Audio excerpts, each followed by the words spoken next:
See, Deborah, are you recording? Do I need to record here? We're good now. I just started it. Very good. Well, good afternoon. Welcome to Remote Work Wednesday. On behalf of the Remote Online Initiative and the K-State Research and Extension Community Vitality Team.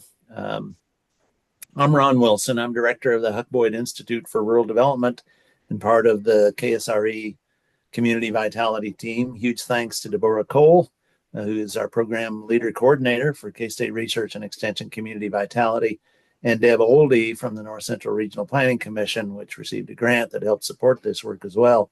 As you can see on your screen, the Remote Online Initiative is part of a program that we offer that is kansasremotework.com.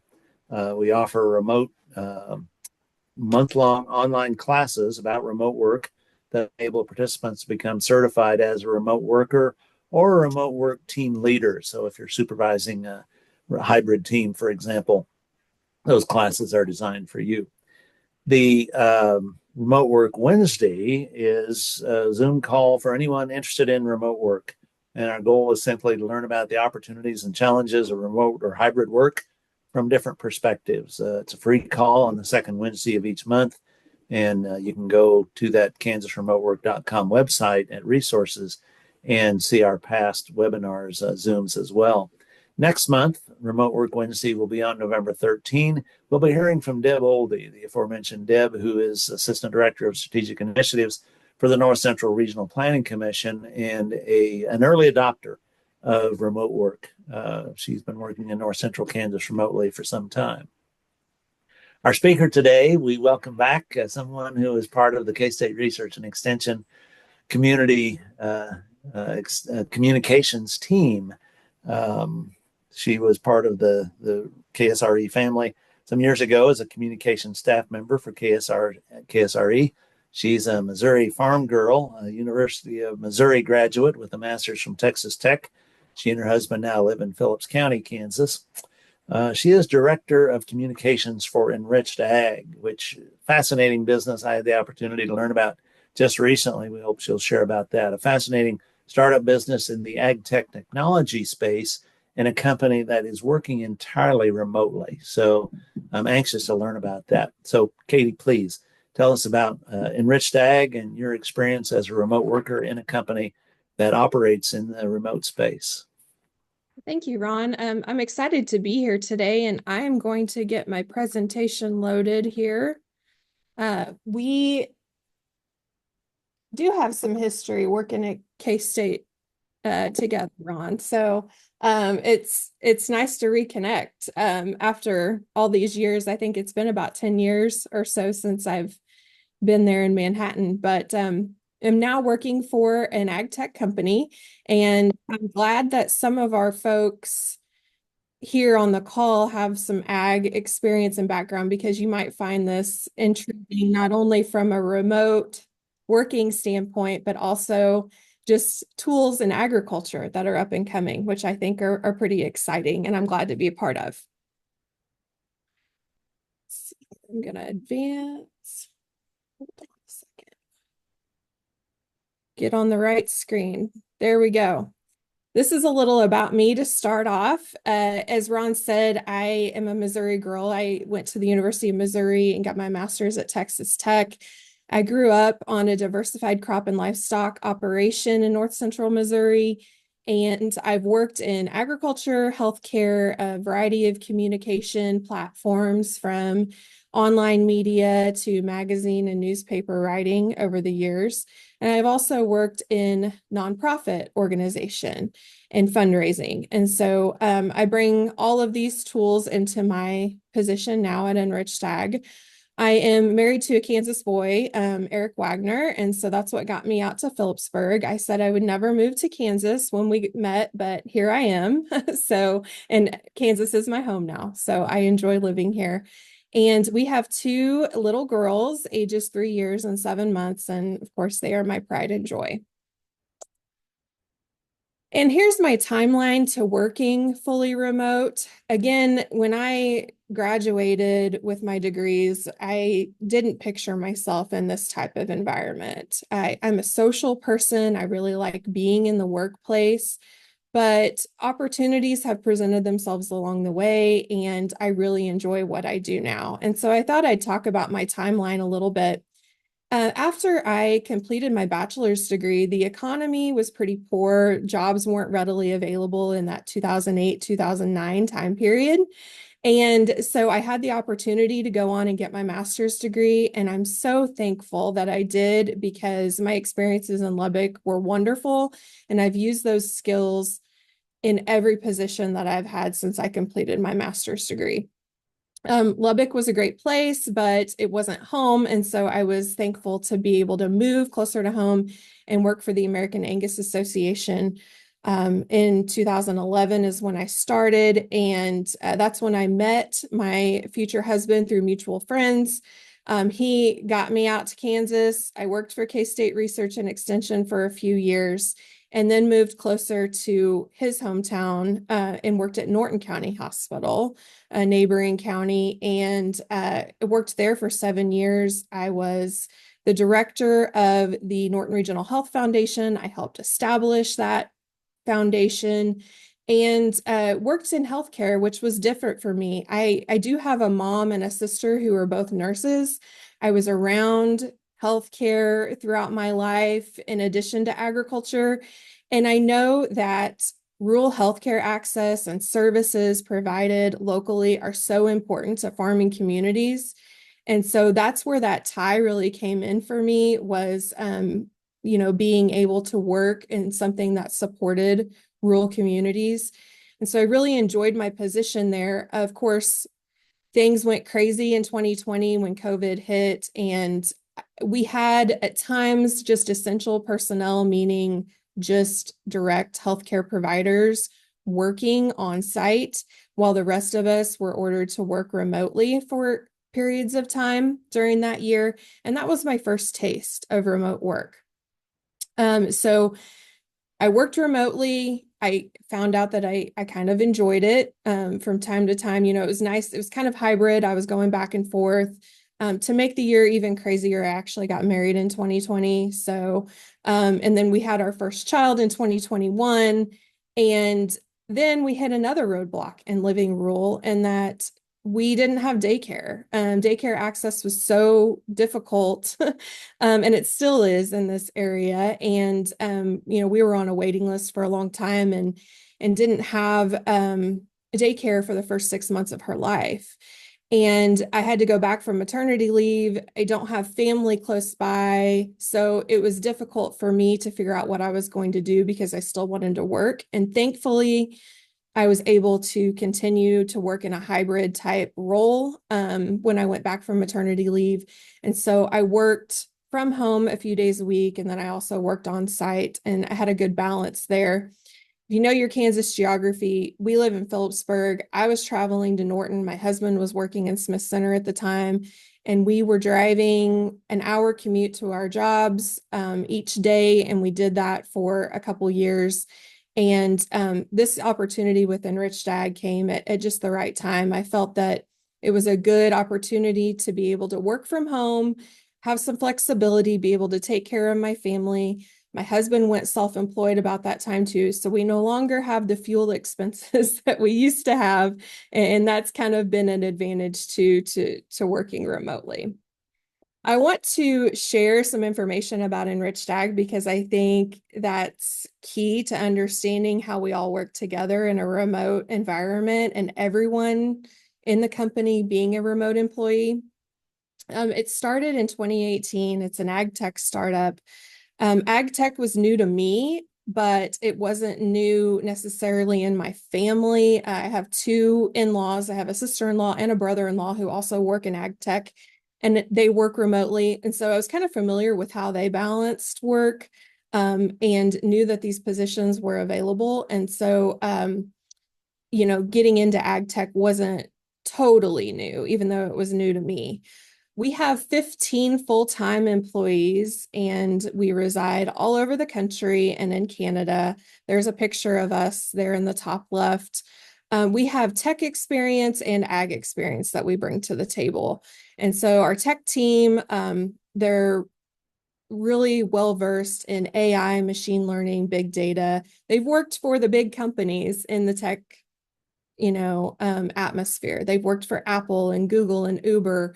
Our CEO is the former chief technology officer for Yahoo.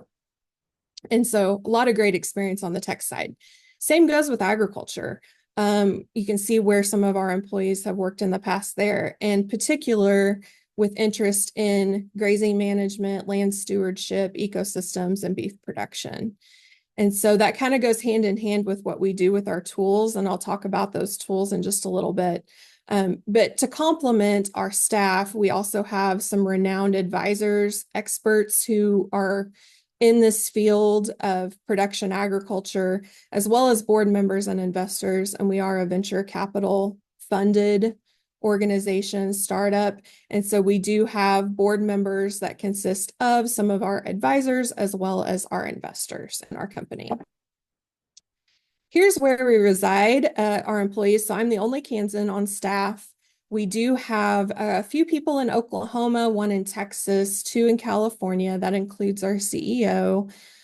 We have one in Wisconsin, one in Michigan, and a majority of our tech team is actually in Pittsburgh, Pennsylvania. So we have a group there.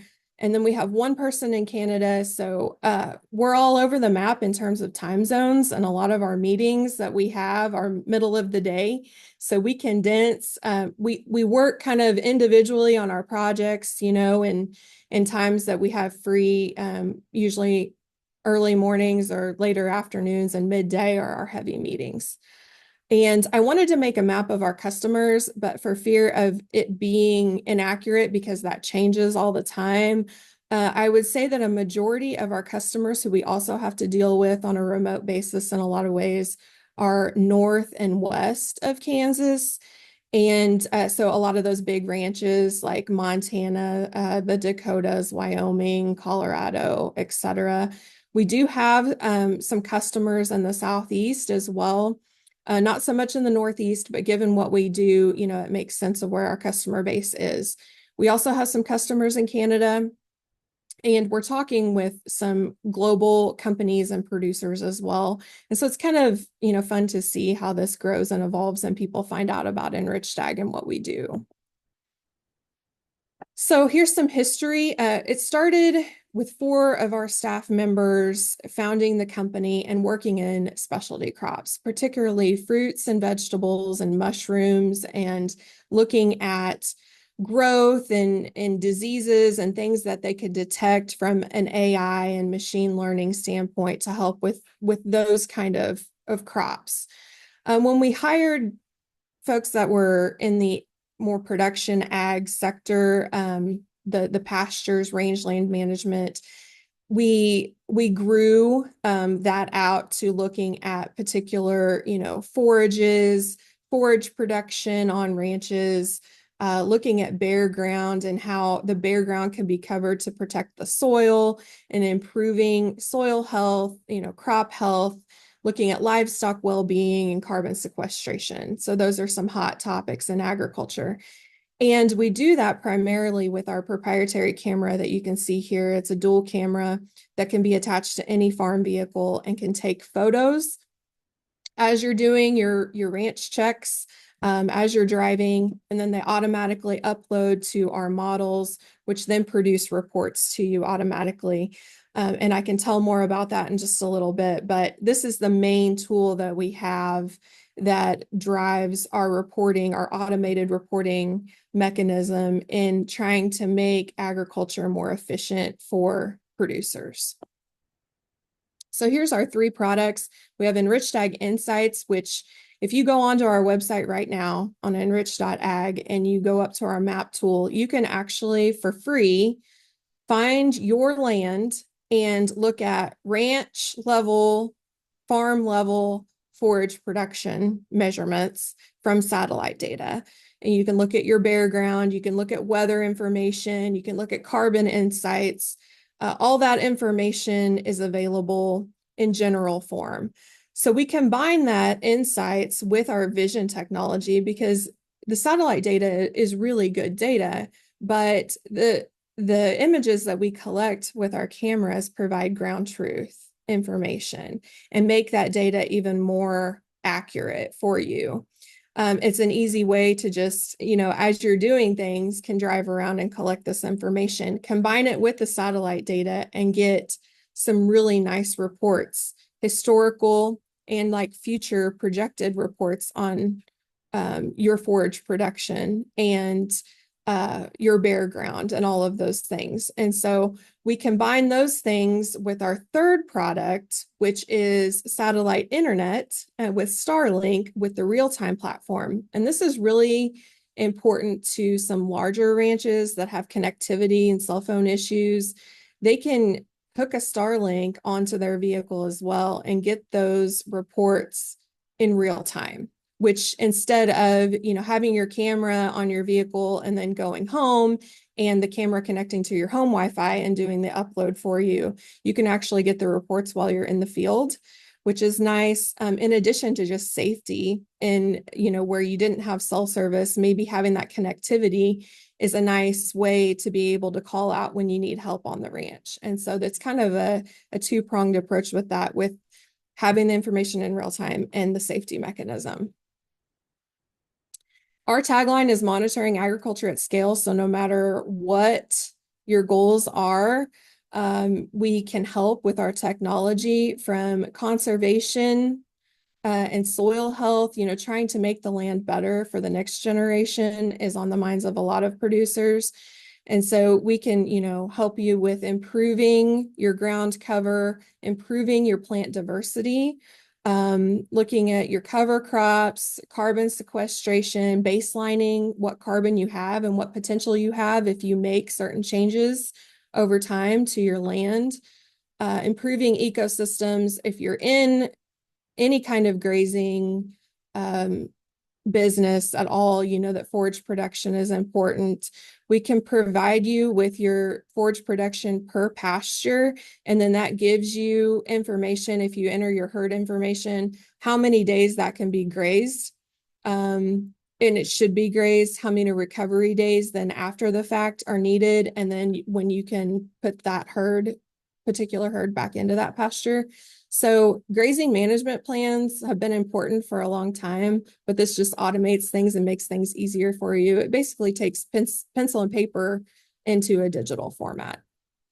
Invasives, our models, our cameras can target and look at, just from the pictures, identifying invasive species and where you can target herbicide applications.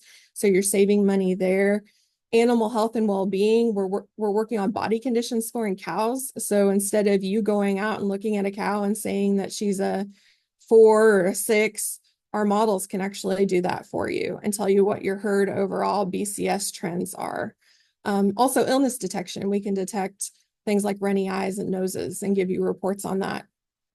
We can tell you if you have broken fences, if you have issues, you can look at monitoring your water sources over time so you can see if there are issues there. Some of our big ranches think that the tools are useful for just knowing their boundaries and fence mapping. And so they use it for that as well.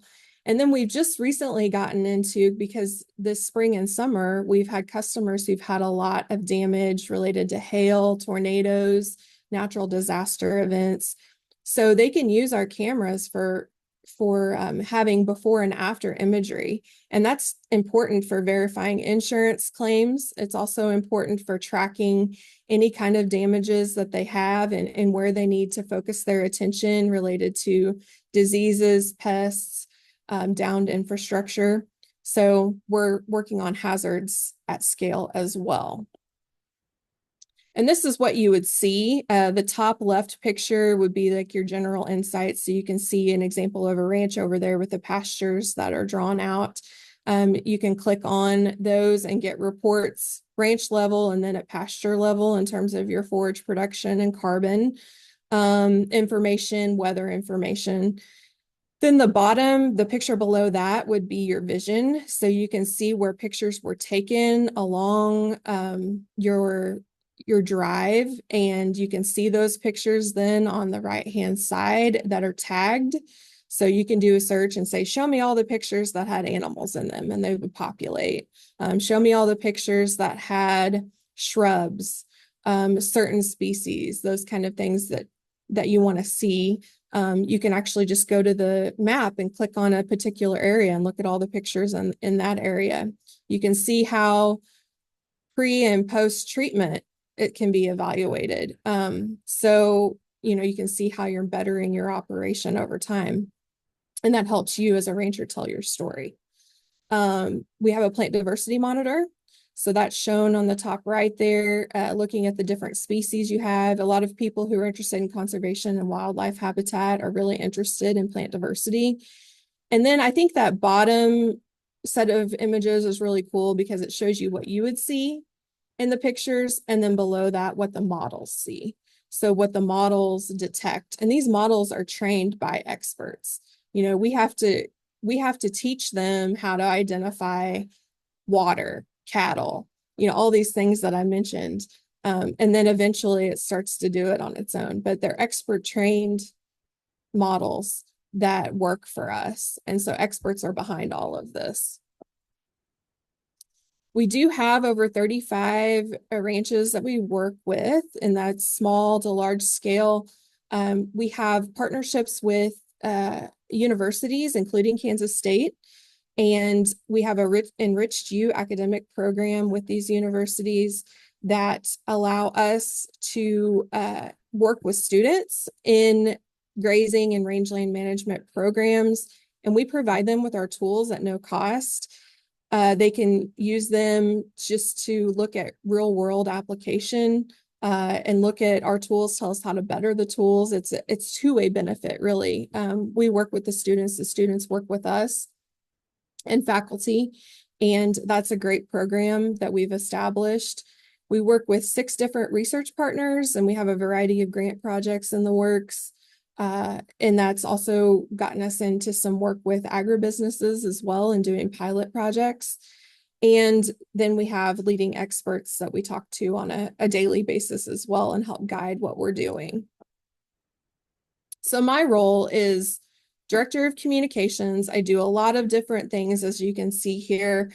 Some new things that I have done now that maybe I haven't done before is, working for a startup company. There's a lot of progress along the way, and we always try to be transparent and informative to our customers.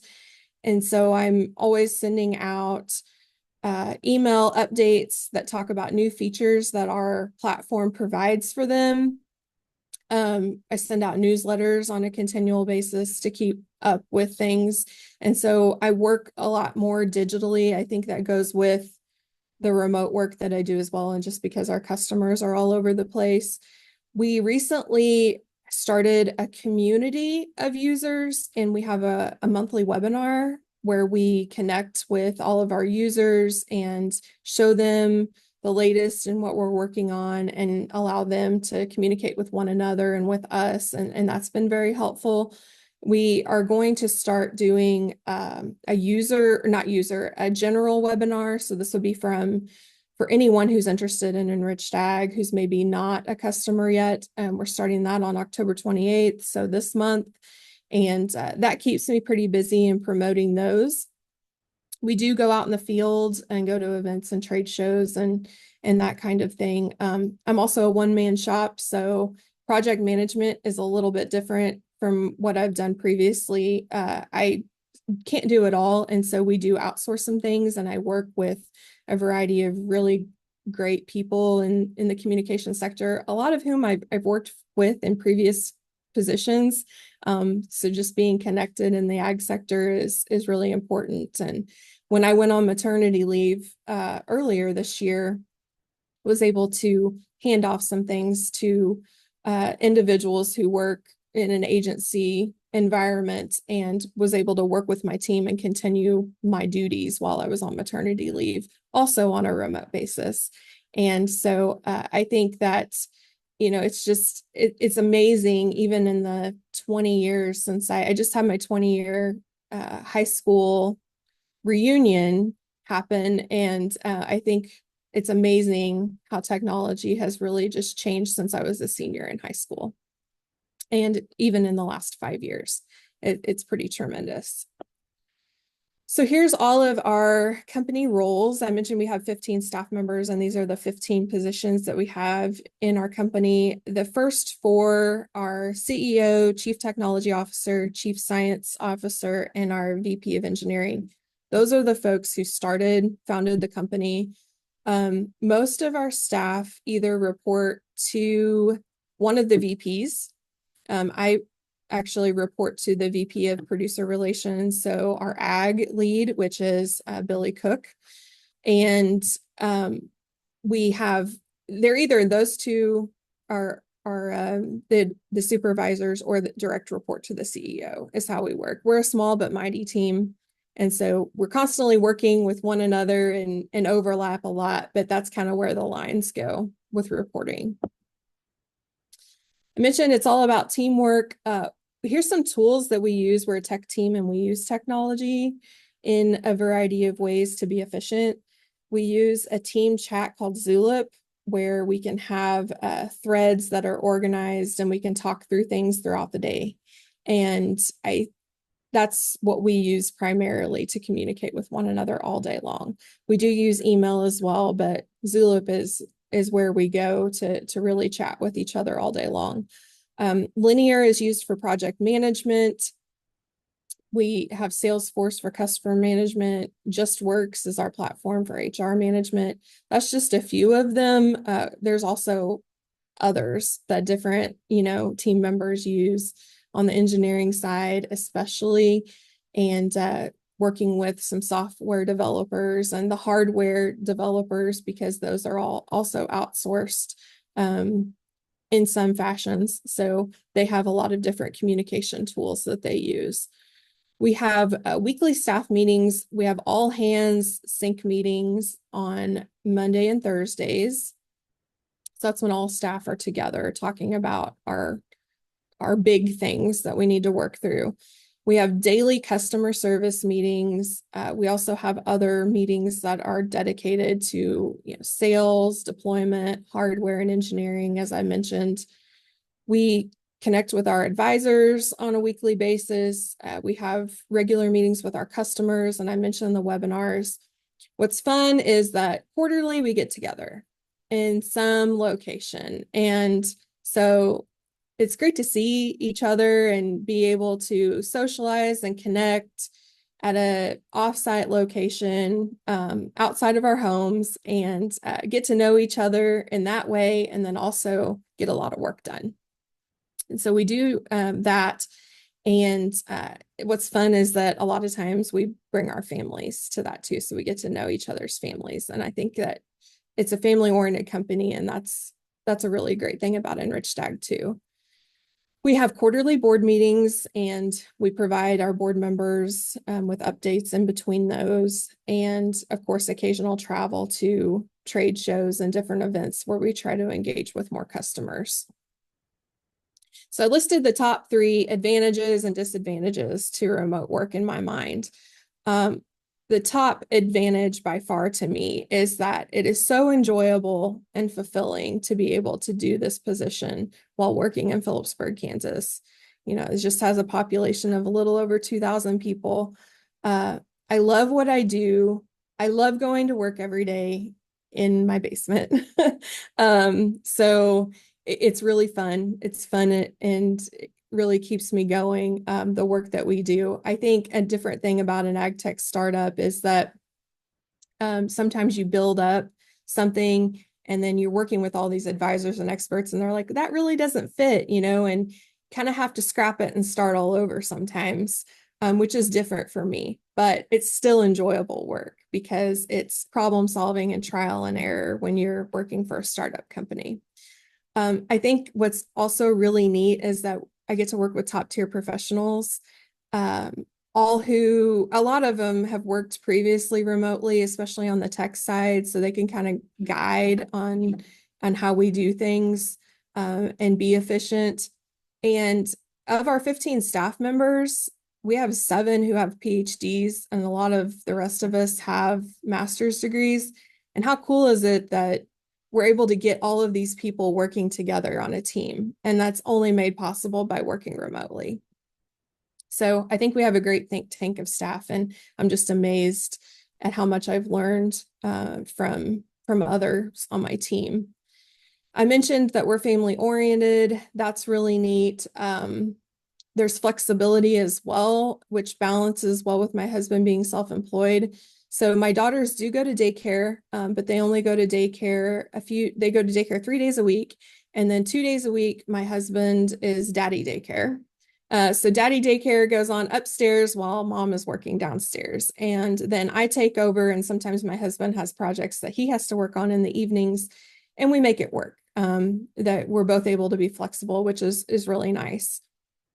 Another thing that's cool about our company is that we have unlimited PTO, which is different than anywhere else I've worked, but it also works really well. And I think maybe one of the things that drives that is that we all, because it's no different than any other startup, and a lot of times those who work for the company have stock and ownership in the company, and so they want the company to succeed. And so we have unlimited PTO. Take care of your personal things, but also take care of your job, and you're driven to take care of your job because you have stake in the company. And I think that model works really well for us. Just like last week, I took a day off, a personal day, so I could go celebrate my grandmother, my only living grandmother's 86th birthday, and my parents. It was their 40th wedding anniversary, same weekend. And so it was important for me to go home, and I knew I had to go home, and that meant working one evening to get my work done. But I'm driven to do that, so I can take off later. And then there's no commute, which is nice. Traveling in harsh weather or road construction, that's what's going on right now. So I put that on there. I think that we can all relate to that. I don't have to sit and wait in traffic, even though traffic is, you wouldn't think much out here. Sometimes it is. Disadvantages. There's some isolation or need for socialization. I try to get involved in the community, like go to Rotary meetings, get myself out of my home office and into the community as much as I possibly can, and get involved in professional development groups because I am a social person. The office is always there. That could be a disadvantage in some ways. I say flexibility is also taking off when you need to, but also working when you need to. And sometimes when our CEO calls me, it might be 3 o'clock in the afternoon for him, and it's 5 o'clock for me, which would be normally quitting time, but I've got to take care of something for him. It doesn't happen all the time, but it happens occasionally, and you just got to deal with that. And so the office sometimes is always there, so it's hard to leave it sometimes. And I got to set reminders to get up and move. I don't have, I'm not walking to people's offices to get things or whatnot. So, just physical health, mental health. I got to go outside. I got to walk the dog a little bit, take a few laps around the house, and come back after I'm recharged. Another cool thing is using rural Kansas in my work. So even though I'm the only Kansas employee, I have shot videos out here because we have customers out here. That's actually my husband sitting on the tailgate with one of our neighbors who has some cattle, and we have used him in videos, and he's great to work with. We have customers down in the Hill City area, so close to me, and I've shot videos down there just because I'm close, and they have a beautiful ranch, as you can see in that middle picture. And also going to trade shows in Kansas, and that's kind of fun. We went to KLA convention last year, and I got to go be a part of that and interact with people that who I know and in prior positions and lives and things. And so I think just being involved in Kansas, even though I'm working remotely, it has been kind of cool to see, and it's been important to me. And that's all that I have. I just want to say, here's my information. If anyone has any questions about working remotely and tips and things that I can provide, anything about Enriched Ag too, if I can be of help, if that's of interest. I mentioned that we have a webinar coming up that's just general, get to know Enriched Ag and our solutions. And so I put that on there as well. Just contact me and reach out if you're interested in any of that. And I'll turn it back over to you, Ron, and be happy to answer any questions. Katie, I absolutely love this. How fascinating. You were talking about the amazing change in technology from a guy my age's standpoint. It's absolutely phenomenal. The work that you're doing here. Gosh, machine learning. So the machine identifies the ideal and then compares that and adjusts and learns. That's my understanding of it. Fascinating, fascinating stuff. One thing I did want to ask you about, you mentioned a couple of tools that I was not familiar with. Zulip is that similar to Teams, and then Linear is project management tool. Can you tell us a little bit more about those, how you use them? Yeah, Zulip is just an online team chat, and you can organize your chats by threads. And so, we have a thread on business development, and we have, that's where we would talk, say, about particular customers who might have issues that we need to address. And we talk about those in that thread, and then you can mark them as resolved, for example, once you've completed it. Anything that I have on there, like the webinar stuff, we do webinar planning. And so I'll put a poll on there. I'll say, hey, we need to plan our next webinar for November. These days are what I had in mind. Pick your preference, and then people are allowed, to vote, and then we determine what day it is, and then I'll say, okay, I'll organize a meeting where we'll plan this, and we'll hop on a Zoom meeting or Google meeting. We use Google Meet primarily, but yeah, it's a really neat tool. I like it. It was kind of a learning curve on how it worked, but once you're involved in it and use it every day, it's pretty seamless. And then Linear is project management. And so if we have some big issues that something is broken and needs to be fixed, or we're planning to make an update to our tool that is going to take a lot of manpower, we create a ticket in Linear, and then we tag all the folks who are involved in it, and then we communicate about that particular project that has a lot of steps. We take it out of Zulip and we put it in Linear. And so Linear is kind of your day-to-day, I can fix this immediately right now, communication platform, and Linear is more long-term planning. But those are both great to use. I would say we use Zulip more than we use Linear just because of the nature of it, of the day-to-day. Let me see if there are other questions from anyone. Katie, can you hear me? Yes. I have a couple of questions. I see on your organizational chart a business development person or a position. Is that all done with technology like you're doing today and delivering, or do they still do some of that? Like I grew up with business development being on the road and in front of people face to face. So how does Enriched Ag do that?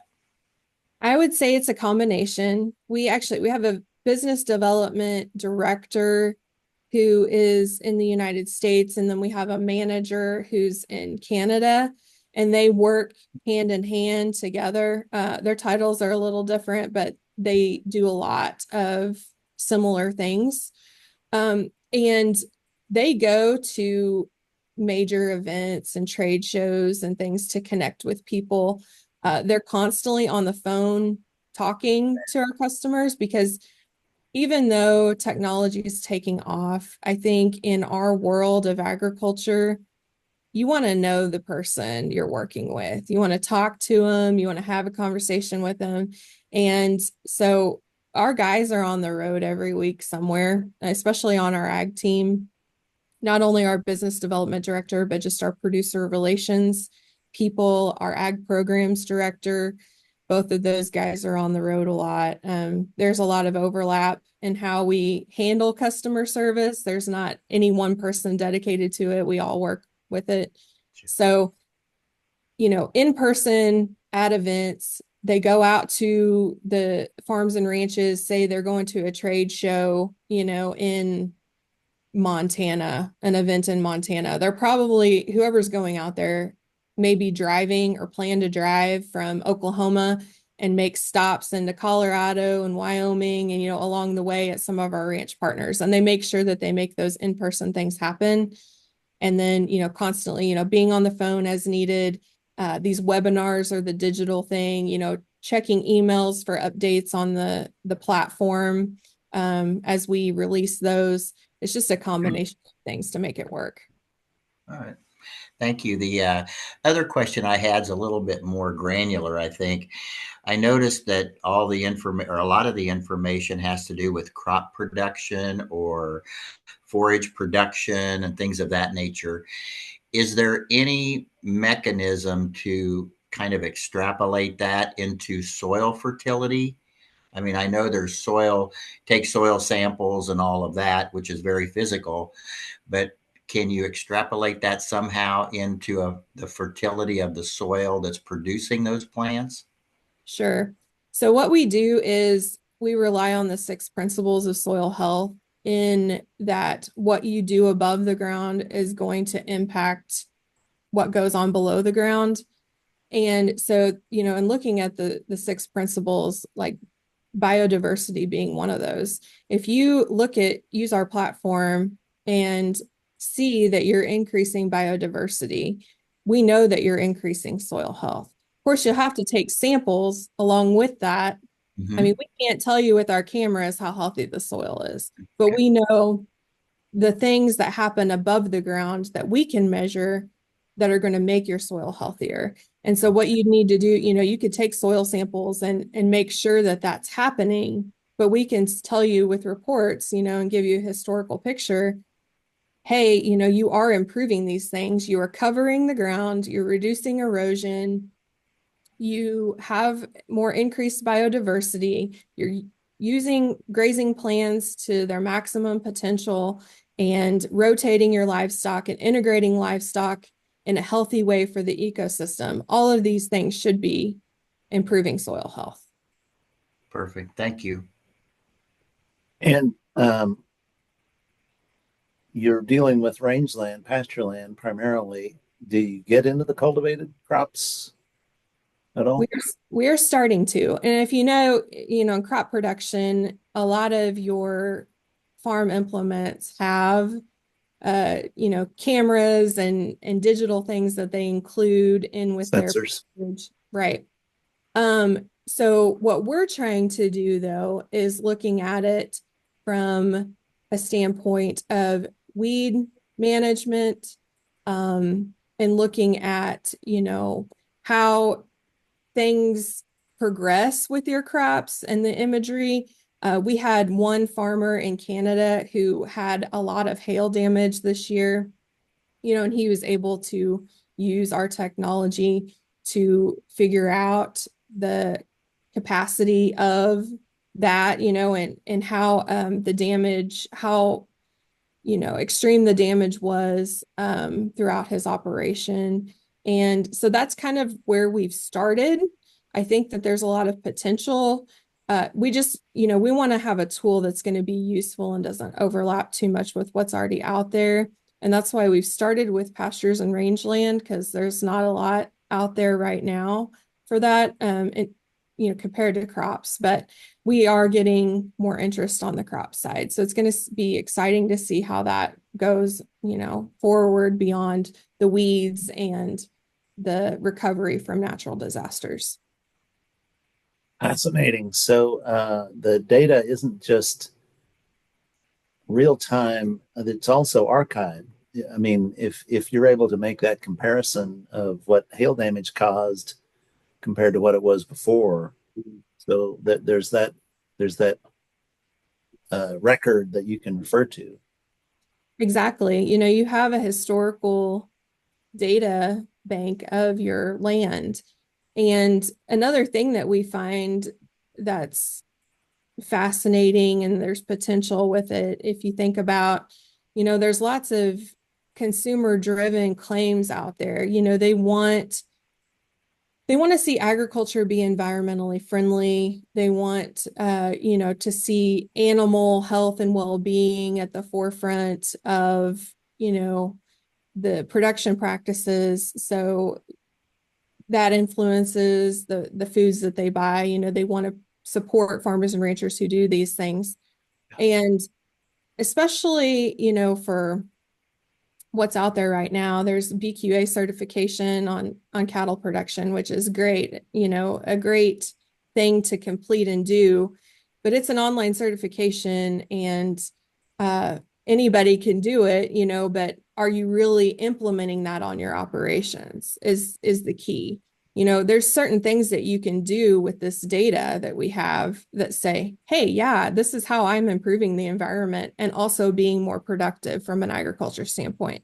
This is how I'm monitoring my livestock well-being by looking at their body condition and looking at their wellness and raising animals in the best way possible. So it helps tell your story as a rancher, which is pretty cool. A story backed by data. Terrific. Let me see if there's any other questions. That little doll of yours that's 7 months old, so cute. I guess my only other question is work-life balance, and you really touched on this through your whole presentation. But those two cute little girls are just cute beyond words. And it sounds like you're making the work-life balance work with help from your husband. Yep. It's a job, it's a task. We sometimes, my husband being self-employed, he's an engineer and he has his own machining, welding, engineering business. And sometimes he's got to get with customers during the day when I have to work, and so I'll say, well, I'll have a break here and I'm going to take my lunch at this time if you want to go, do your customer run. And every day's a little different. We have to have conversations usually every night before. It's like, what do you got going tomorrow? What do you got going tomorrow? And that's how we make it work. But what's really cool is that we can involve our kids in what we do. Sometimes my husband has to take the girls to the shop with them. And sometimes they're on a meeting with me, and that's no different. I mean, sometimes there's other of our staff who say, hey, I got a sick kiddo at home, so you might hear some noise in the background, and we make it work because we're family oriented and we've all been there and we know it. We know how it works. Thank you, Katie. Oh, this is really, really outstanding. Really, really appreciate what you're doing. Give you a virtual round of applause at least.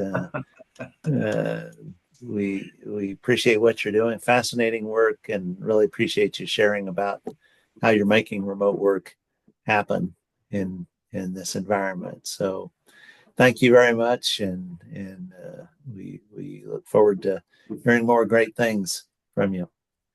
Thank you.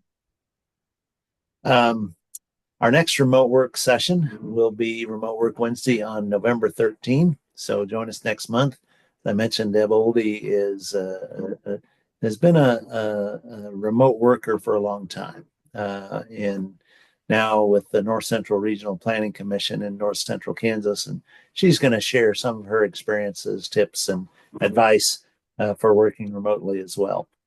For now, this concludes our session. Thank you for joining us, and we hope all of you have a wonderful Remote Work Wednesday. Thank you, everyone.